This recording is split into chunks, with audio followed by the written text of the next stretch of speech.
Hello, good morning, good evening friends. मेरा नाम है प्रदीप कुमार और मैं आपका बहुत स्वागत करता हूं अपने यूट्यूब चैनल मात्र छाया जीएस एकेडमी में। फ्रेंड्स, हमने लास्ट क्लास में जो डिस्कस किया था, हमने बात की थी रिवर सिस्टम की। और रिवर सिस्टम की फ्रेंड्स अगर जो हम बात करें तो रिवर सिस्टम में जो हम बात कर रहे थे वो बात कर रहे थे गंगा नदी की।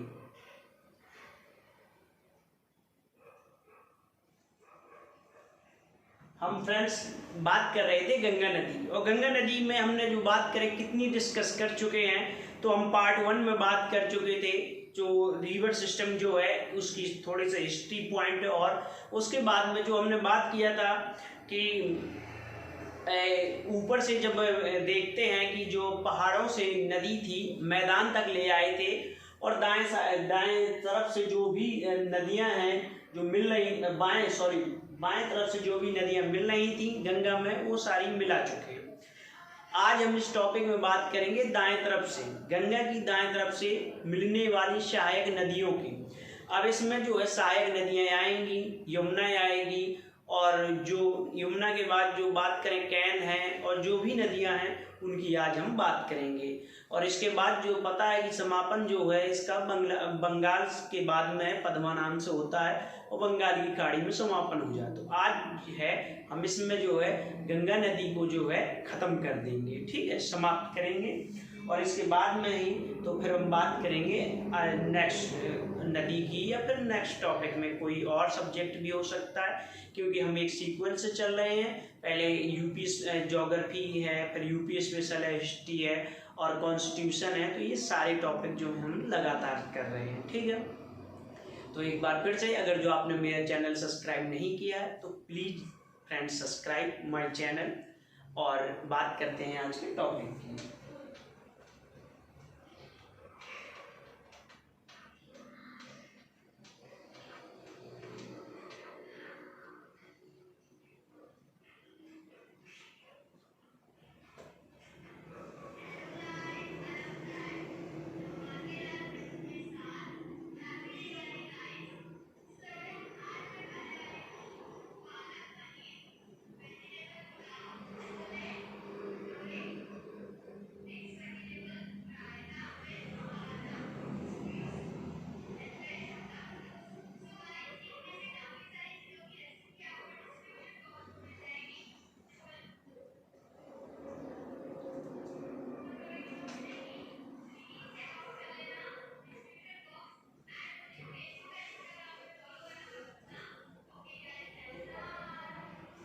अब हम बात करेंगे इसमें पार्ट 2 में रिवर गंगा की रिवर सिस्टम की।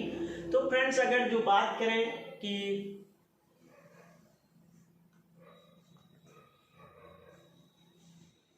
अब हम बात करें कि हमने बाएं तरफ से सारी नदियां हैं सहायक बात कर चुके हैं, और बात करेंगे दाएं से।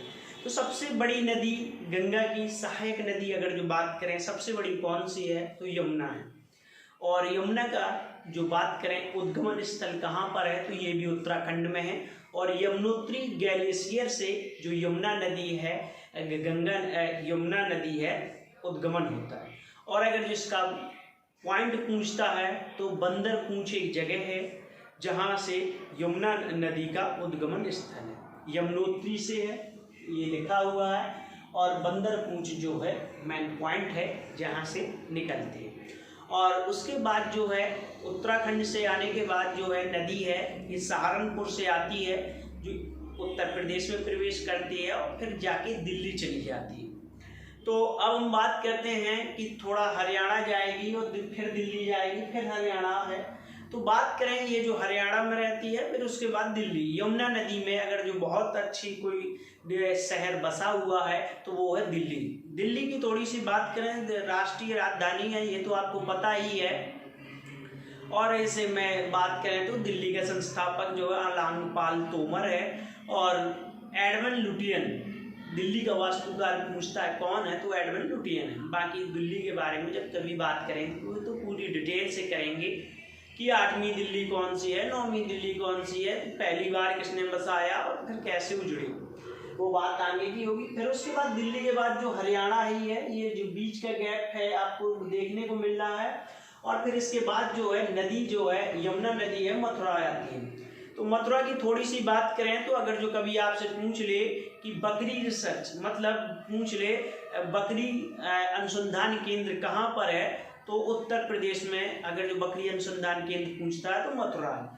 और मथुरा थोड़ी सी इसलिए फेमस है कि तेल शोधक शाला है एकमात्र, और तेल शोधक शाला सल्फर गैस निकलती है, इसी के कारण ताजमहल को है थोड़ी हानि आ रही है क्योंकि हरापन आ रहा है। ठीक है, तो एक तेल शोधक शाला मथुरा में है और बकरी अनुसंधान केंद्र भी पूछे कहाँ है तो मथुरा में। तो और मथुरा कला बात करें, गौतम बुद्ध की जो मूर्ति थी गंधार कला, वो मथुरा कला में बनती थी कनिष्क के समय पे, लेकिन कृष्ण भगवान की मूर्ति ज़्यादा बनेगी और गंधार की जो है तक्षशिला वो फिर पाकिस्तान में जो थी बन रही थी, गंधार पाकिस्तान में।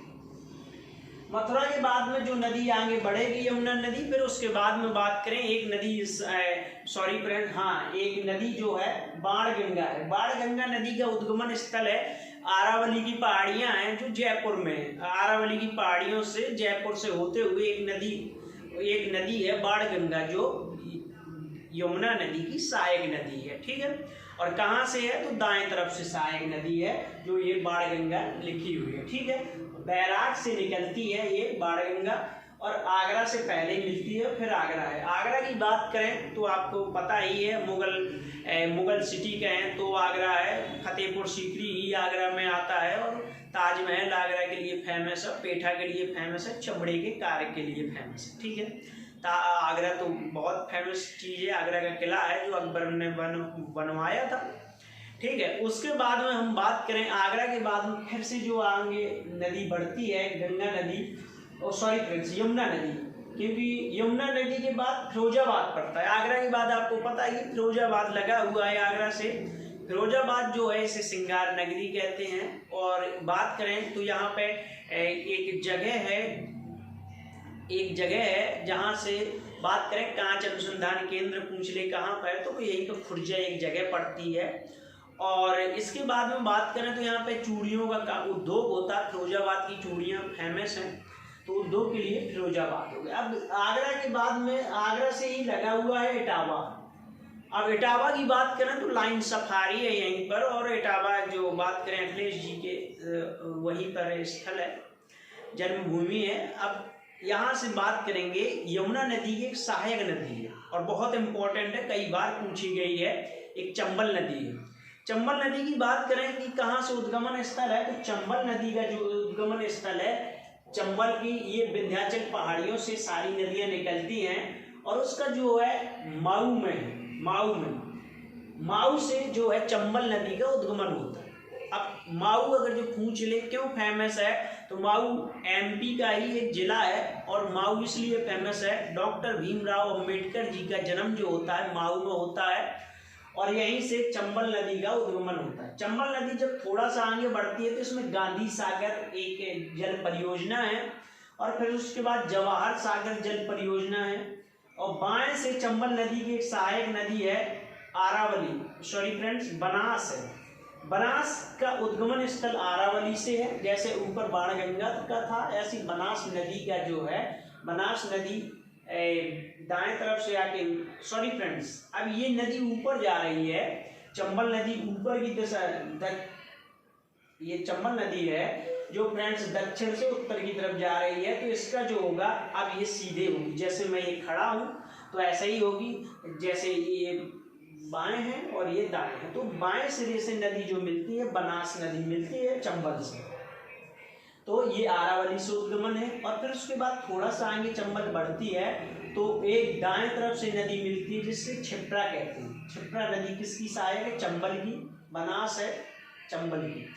क्षिप्रा नदी का उद्गमन स्थल है इंदौर। इंदौर बात करें होलकर स्टेडियम है इंदौर में ही, और इंदौर की बात करें हम थोड़ा, इंदौर क्षिप्रा नदी इसलिए फेमस है क्योंकि यहाँ पर कुंभ मेला का आयोजन होता है और अर्धकुंभ और महाकुंभ होता है। महाकालेश्वर मंदिर अगर जो पूछ ले कहाँ है, तो उज्जैन में है। उज्जैन क्षिप्रा नदी के किनारे है। और उज्जैन की बात करें पुराना नाम क्या है, तो अवंतिका है, अवंती है, सॉरी अवंती। और अवंती का ही राज्यपाल कौन था, अशोक था जब उनके पिता की मृत्यु होती है, जब वो अवंती का राज्यपाल था अशोक। अब उज्जैन की बात हो गई। अब उज्जैन में मैंने बता दिया महाकालेश्वर का मंदिर है, और फिर उसके बाद जो क्षिप्रा नदी है जाके मिल जाती है किससे, चंबल से, और चंबल नदी उसके बाद थोड़ा सा और आगे बढ़ेगी तो राणा सागर। राणा सागर आपको पता है ये राजस्थान का एरिया है जहाँ पे जल विद्युत परियोजना है, ठीक है। राणा सागर 3 परियोजना है चंबल नदी की। एक काली सिंध नदी है जो देवास से निकलती है, ये भी एमपी से ही निकलती है, काली सिंध देवास से। क्षिप्रा के बाद जो दाएं साइड से एक और नदी मिलती है चंबल से, देवास से। देवास बात करें, देवास इसलिए फेमस है जहाँ पे नोटों की छपाई होती है, कागज के नोटों की छपाई होती है देवास में। और नेपा नगर एक जगह है जहाँ से कागज के न्यूज़पेपर का कागज जो है बनता है, वहाँ पे नेपा नगर, ठीक है। अभी जब बात करेंगे और नदियों की तो उसमें थोड़ा थोड़ा सब हम बताते जाएंगे। अब देवास से निकली काली सिंध और वो जाके किस में मिल जा रही है, चंबल नदी में, वो भी दाएं सिरे से। एक नदी और है, पार्वती नदी है। पार्वती नदी जो है जाके मिलती है, पार्वती नदी चंबल नदी से, ये चंबल नदी जा रही है मेन है, पार्वती जो है चंबल से मिलती है। दाएं सिरे से 3 नदियां हैं, क्षिप्रा है, काली सिंध है और पार्वती है। चंबल में ही एक और जो है शहर बसा हुआ है जिसे कोटा कहते हैं। कोटा पढ़ाई के लिए फेमस है और कोटे में लाइलॉन का काम होता है, लाइलॉन का जो धागा का काम होता है। और बात करें कोटा में सांप अनुसंधान केंद्र है, और विश्व अनुसंधान केंद्र पूछे कहाँ है तो लखनऊ में है, और सांप अनुसंधान केंद्र पूछता है तो कोटा में, ठीक है। यहाँ तक बात हो जाती है। और ये चंबल नदी जाके इटावा से आगे जो है जाके मैनपुरी के आसपास ये मिल जाती है, इटावा से आगे और मैनपुरी के आसपास कहीं मिलती है जाके चंबल नदी यमुना में। अब ये यमुना नदी थोड़ा सा और आगे बढ़ती है तो एक सिंध नदी है। सिंध नदी है जो जाके सिंध नदी जाके इसमें मिल जाती है यमुना नदी में। अब एक बेतवा नदी है। बेतवा नदी की थोड़ी सी इसलिए डिटेल बताना है क्योंकि रायसेन की पहाड़ियाँ, रायसेन जिले का नाम है, एमपी में है रायसेन, और ये उसी से निकलती है बेतवा नदी। और बेतवा नदी की बात करें तो एक बेतवा नदी के किनारे सांची का स्तूप है। सांची का स्तूप बौद्ध की किसी भी उससे रिलेटिव नहीं है, मतलब जन्म से मृत्यु से कोई घटना से रिलेटिव नहीं है सांची का स्तूप। और 2 स्तूप अब किसने बनवाया, अशोक ने जो है सांची का स्तूप बनवाया है। धम्म स्तंभ जो है सारनाथ में है जो अशोक ने बनवाया था। अब बात करें 200 की नोट में तो सांची का स्तूप है वो बेतवा नदी के किनारे, आप इतना यहाँ से पता कर लीजिए। अब राजघाट परियोजना है आपको पता है, और माता टीला परियोजना है जो बेतवा नदी में है, झांसी के पास में है। और रानी लक्ष्मीबाई परियोजना किस नदी पे है, बेतवा नदी पे है। ये तीनों राजघाट परियोजना, माता टीला परियोजना और रानी लक्ष्मीबाई परियोजना जो झांसी में है, तो ये जानी बेतवा नदी पर ही है, ठीक है। झांसी में बात करें चारा अनुसंधान केंद्र है, उत्तर प्रदेश में ट्रांसफार्मर बनाने का जो कार्य कहीं होता है तो झांसी में होता है, ठीक है। और पूर्व पश्चिम, अब बात करते हैं पूर्व पश्चिम उत्तर दक्षिण का, अगर जो गलियारा पूछ ले कहाँ पर है तो वो भी जो है झांसी में है, ठीक है। अब झांसी की बात हो गई, फिर उसके बाद जो है ये बेतवा नदी है जो कहाँ पे मिलती है, यमुना नदी से, तो वो जाके मिलती है हमीरपुर में। अब हमीरपुर की बात थोड़ी सी मैं करूं तो हमीरपुर जो है बुंदेलखंड का एक जिला है, और बुंदेलखंड में 2 मंडल आते हैं, 7 जिले आते हैं, 2 मंडल हैं। 2 मंडल में से एक मंडल है चित्रकूट मंडल जिसमें 4 जिले आते हैं। और 4 जिलों में से बात करूं, एक चित्रकूट है, एक बांदा है और महोबा हमीरपुर, ठीक है।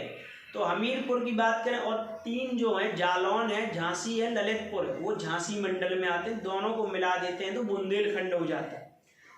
अब हमीरपुर की बात करें, हमीरपुर 2 नदियों के बीच में बसा हुआ है, एक बसा हुआ है यमुना में और एक है बेतवा में। और हमीरपुर के ही आगे थोड़ी सी जाके मिल जाती हैं दोनों नदियां, लेकिन शहर जो हमीरपुर बसा है 2 नदियों के बीच में, बेतवा और यमुना की। और हमीरपुर की थोड़ी सी और एक मैं बात करूं कि अगर जो कभी पूछ ले मौदाहा बांध किस जिले में है उत्तर प्रदेश के, तो हमीरपुर में। ब्रह्मानंद बांध कहे या मोदाहा बांध कहे तो हमीरपुर में है।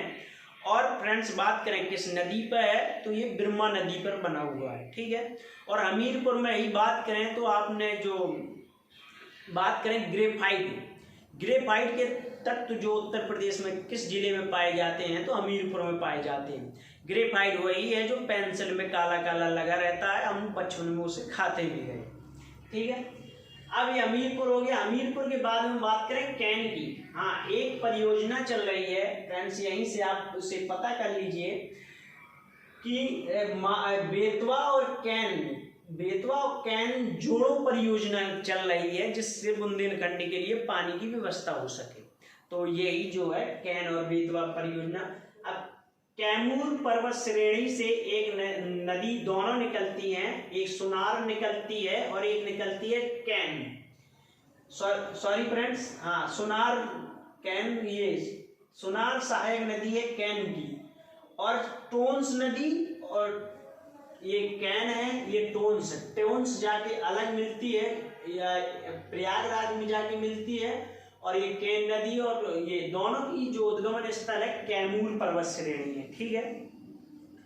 और इसके कैन नदी कहाँ यमुना से मिलती है तो बांदा में। अब बांदा की बात थोड़ा सा मैं इसलिए बताऊं कि कैन नदी के किनारे है बांदा, ठीक है। और हीरा की बात अगर जो कर रहे हैं उत्तर प्रदेश में किस जिले में पाया जाता है तो बांदा में ही तत्व पाए जाते हैं। और कलिंजर का मेला लगता है बांदा में, और कलिंजर एक किला है जहाँ पे शेरशाह सूरी की मृत्यु हो जाती है बम फटने के कारण। वहाँ पे बम फट गया जहाँ पे हथियार रखे थे, वहीं पे जो है शेरशाह सूरी की मृत्यु हो जाती है। बस इतना जो है ये कलिंजर का जो है कड़ा है, और ये कड़ा और ये सब यहीं पे है आसपास, ठीक है। जब हिस्ट्री की बात करेंगे तो वो अलग बात करेंगे। अब बांदा की होगी, और फिर इसके बाद में टोंस नदी, दोनों का कैमूर पर्वत श्रेणी से निकलती है केन और टोंस जाके प्रयागराज में मिल जाती है। और आपको पता है यमुना जो है गंगा में प्रयागराज में जाके मिल जाती है, और सबसे बड़ी सहायक नदी है जो जाके यहाँ पे मिल जाती है, ठीक है। और यहीं से बाएं से एक और नदी मिलती है ऊपर, यमुना से पहले मिल जाती है ये काली नदी के किनारे जो बसा हुआ शहर है बुलंदशहर इसलिए फेमस है, नरोरा के लिए फेमस है। नरोरा परमाणु अनुसंधान केंद्र उत्तर प्रदेश का एकमात्र परमाणु अनुसंधान केंद्र है, तो यहीं पे नरोरा परमाणु केंद्र है, सॉरी अनुसंधान केंद्र नहीं, नरोरा परमाणु केंद्र है, ठीक है, जो बुलंदशहर में है। और बुलंदशहर काली नदी के किनारे हो जाके फर्रुखाबाद के पास में जाके मिल जाती है गंगा नदी से, ठीक है। अब फ्रेंड्स उसके बाद में अब हमको बात करनी है और जो गंगा की सहायक नदी है, ठीक है। अब गंगा नदी की सहायक नदी एक और है एक सोन नदी है, और सोन नदी का उद्गमन कहाँ है तो अमरकंटक है। आपको पता है अमरकंटक से दो नदियां निकलती हैं, एक नदी निकलती है नर्मदा जो जाके सीधे पश्चिम की ओर जाती है, मैप में ऐसे सीधे पश्चिम की ओर जाती है, गुजरात होते हुए जाके अरब सागर में गिर जाती है। और एक नदी है जो दक्षिण से उत्तर की ओर जाती है, जो जाके किसमें पटना में जाके गंगा से मिल जाती है। अब सोन नदी अमरकंटक से निकलती है और सीधे जाती है। सोन नदी की एक सहायक नदी है रिहंद नदी, और रिहंद परियोजना पूछ ले, जल विद्युत परियोजना पूछ ले तो रिहंद नदी पर है। और गोविंद बल्लभ पंत कृत्रिम झील जो सबसे बड़ी झील है और किस नदी पर है तो ये यहीं पर है, ठीक है। और ये सोनभद्र का एरिया है, मैप में अगर जो आप पढ़ेंगे तो ये सोनभद्र का एरिया है जहाँ से सोन प्रवेश करती है, और बात करें बलिया के पास में निकल जाती है ये, और जाके पटना में जाके किससे मिल जाती है गंगा से। तो यहाँ तक की बात करें तो गंगा नदी की जो हमने इतनी बात की तो इतनी बात हो चुकी है। अब गंगा नदी की एक आगे जो सहायक नदी होगी अब ये होगी अंतिम नदी, ठीक है। अब ये जो लास्ट की हमने बात कर रहे हैं गंगा नदी, आपको यहीं से पता चल रहा है कि गंगा ऊपर से आ रही है। अब गंगा की बात में अब झारखंड की बात करना है, उत्तर प्रदेश से लगा हुआ राज्य झारखंड। अब झारखंड की बात करें तो आपने सुना होगा हजारीबाग का पठार और छोटा नागपुर जो है छोटा नागपुर का पठार, ठीक है, और रांची का पठार। अब बात करते हैं, ऊपर वाला छोटा नागपुर का पठार है, नीचे वाला रांची का पठार है, ये कहाँ पे है, झारखंड में। यहीं से एक नदी निकलती है जो स्वर्ण रेखा नदी है, थोड़ा सा मिस्टेक हो गई, नहीं बन पाई फ्रेंड्स। स्वर्ण रेखा नदी किसकी सहायक नदी है, तो दामोदर की है। और बात करें स्वर्ण रेखा नदी के किनारे कौन सा शहर बसा है, तो जमशेदपुर बसा है, जो टाटा वालों का, टाटा नगर का है, या जमशेद जी टाटा जी ने उसे बसाया था, जो स्वर्ण रेखा के किनारे है। कहाँ पे है, दामोदर की सहायक नदी। दामोदर की बात करें तो दामोदर को जो है कोयला नदी कहा जाता है, और काली नदी कहा जाता है, और राइन नदी भी कहते हैं। राइन नदी इसे कहते हैं क्योंकि जर्मनी की एक जो नदी है, जर्मनी की जो नदी है, इसकी तुलना इसी से की जाती है, तो इसे काली नदी भी कहते हैं, कोल रिवर भी कहते हैं, ठीक है। दामोदर नदी जो है ये फरक्का बैराज है, यहाँ पर फ्रेंड्स लिखना भूल गए हम। फरक्का बैराज से जो गंगा नदी है 2 शाखाओं में बढ़ जाती है। फरक्का बैराज से एक जो है सीधे जाती है बांग्लादेश, तो उसकी जो शाखा है उसे पद्मा कहते हैं, और एक जो है नीचे की तरफ चली जाती है तो उसे हुगली कहते हैं। तो दामोदर को बंगाल का शोक कहा जाता है। आपने सुना होगा बिहार का शोक कोसी है, और दामोदर जो है बंगाल का शोक है, ठीक है। अब दामोदर नदी जो सहायक नदी है हुगली की है, जो यहाँ आपके मिल रही है। और पूछ ले कि कोलकाता किस नदी के किनारे बसा हुआ है, तो कोलकाता को बात करें कि आपने सुना होगा कि स्मोक सिटी ऑफ इंडिया पूछे तो कोलकाता है। और कोलकाता की बात करें तो पहले इसे कलकत्ता कहते थे, फिर कोलकाता नाम चेंज हुआ है। और हुगली जो है एक प्रयागराज से और हुगली तक, हल्दिया, वो भी एक जल परियोजना है, जो सबसे बड़ी परियोजना है, ठीक है। अब हुगली हो गया। अब हुगली नदी जो है दामोदर से जाके ये बंगाल की खाड़ी में सीधे सीधे जाके गिरेगी, जो कहीं ना कहीं वेस्ट बंगाल के पास है। अब बात करते हैं, जब ये बांग्लादेश आ गई नदी, ये बांग्लादेश है, तो बांग्लादेश की जो शाखा है पद्मा नदी जाके मिल जाती है। अब जब ये बांग्लादेश में जाती है, और ऊपर से एक नदी जो चली आ रही है, बात करें कि जो है इसकी नदी की, ब्रह्मपुत्र नदी की, सॉरी फ्रेंड, हाँ ब्रह्मपुत्र नदी है जो बांग्लादेश में आके प्रवेश करती है। उसके 4 नाम है। जब नदी की बात करेंगे ब्रह्मपुत्र की, तो वो अलग से ही डिस्कस करेंगे। बस इतना, ब्रह्मपुत्र को किस नाम से जाना जाता है बांग्लादेश में, तो जमुना नाम से। यमुना है इंडिया में, जमुना बांग्लादेश में है, ब्रह्मपुत्र को कहा जाता है। और दोनों नदियों का संगम होता है। फिर यहाँ से फिर एक मेघना है, जो त्रिपुरा से आते हुए जाके मिलती है इनसे, और आगे जो है मेघना नाम से दोनों की शाखा जाती है, बंगाल की खाड़ी में चली जाती है। और बात करें यहीं पर जो है सुंदरवन का डेल्टा है, जो नदियों के बनाया हुआ दुनिया का सबसे बड़ा डेल्टा है, त्रिभुजाकार से है। और इसका बात करें 70% जो है किसकी तरफ है, बांग्लादेश की तरफ है, और 30% जो है कलकत्ता में या इंडिया में, बंगाल में। अब बात करते हैं इसलिए क्योंकि इसमें जो खेती होती है तो जूट की बहुत अच्छी खेती होती है, ठीक है। और मैंग्रोव जो वन पाए जाते हैं इसी में पाए जाते हैं, सुंदरी नामक पेड़ पाए जाते हैं, सुंदरवन का डेल्टा कहा जाता है। तो फ्रेंड्स जो है हमने बात कर ली गंगा नदी, गंगा नदियों को हमने पढ़ा, गंगा नदी की सहायक नदी को पढ़ा, और जितने सारे जो मतलब इसके शहर बसे थे वो भी पढ़ा। तो हमने गंगा नदी की फ्रेंड्स बात कर चुके हैं पूरी। अब इसके बाद जो आगे नदी की बात करेंगे, तो हम एक और पूरब की नदी है जो बात करेंगे ब्रह्मपुत्र की।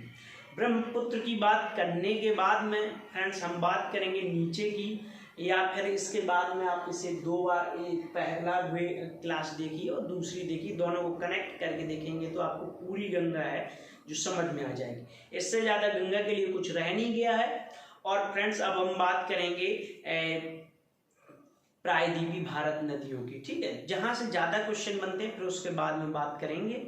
जब हम बात करेंगे, अब ये हो ही गई, अब प्रायद्वीपीय भारत की नदियों की 4 नदी मैन है और उसके साथ में सारी नदी जो है सहायक नदी आ जाएगी।